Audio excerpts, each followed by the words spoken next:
अरे बिट्टू ट्विस्टिंग बनने वाला है और एक सांप मार गया है। देख रहे हैं जी, वो मरा हुआ सांप पड़ा हुआ है, इसे बिच्छू ने ढस ढस के मार दिया है। ये इस टाइम की क्वांटिटी है जी, 3-4 कण खजूरें हैं और तकरीबन 5 बिच्छू हैं। ये 2 येलो हैं और 2 भूरे कलर के, यानी कि मटियाले।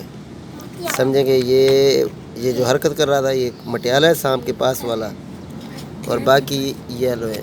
अब इसमें क्या फ़र्क है इनकी स्पीशीज़ में, ये मुझे नहीं पता, ज़्यादा मालूमात नहीं है। ये कन खजूरों की हरकत आपको दिखाता हूँ। ये देखें, अब मज़ा आएगा। थोड़ा सा ये हरकत करेंगे, कन खजूरे भी हरकत कर रहे हैं। वो ये देखो, लड़ाइयाँ हो रही हैं बड़ी ख़तरनाक। ओए होए, देख रहे हैं आप? ये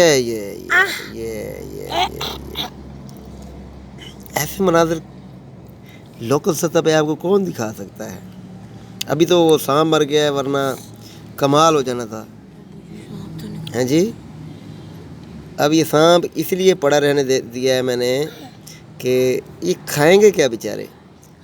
2-3 है ना वो नरम कीड़े भी पकड़ के डाले हैं इसमें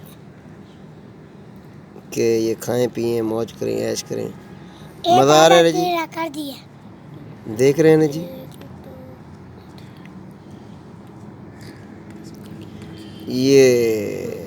मैं ये बिछूंगी इसने थोड़ा सा कुदरती माहौल पैदा करने की कोशिश की है। मट्टी, रेत, कंकरियाँ, लकड़ी के टुकड़े, ठीक है, कचरा कुचरा डाल दिया है ताकि उन्हें ज़्यादा अनजानी जगह महसूस ना हो। और ट्रांसपेरेंट प्लास्टिक है जिसमें से ये बाहर जाने की कोशिश करते हैं, तो वगैरह वगैरह वगैरह। ओके जी, अल्लाह हाफिज़।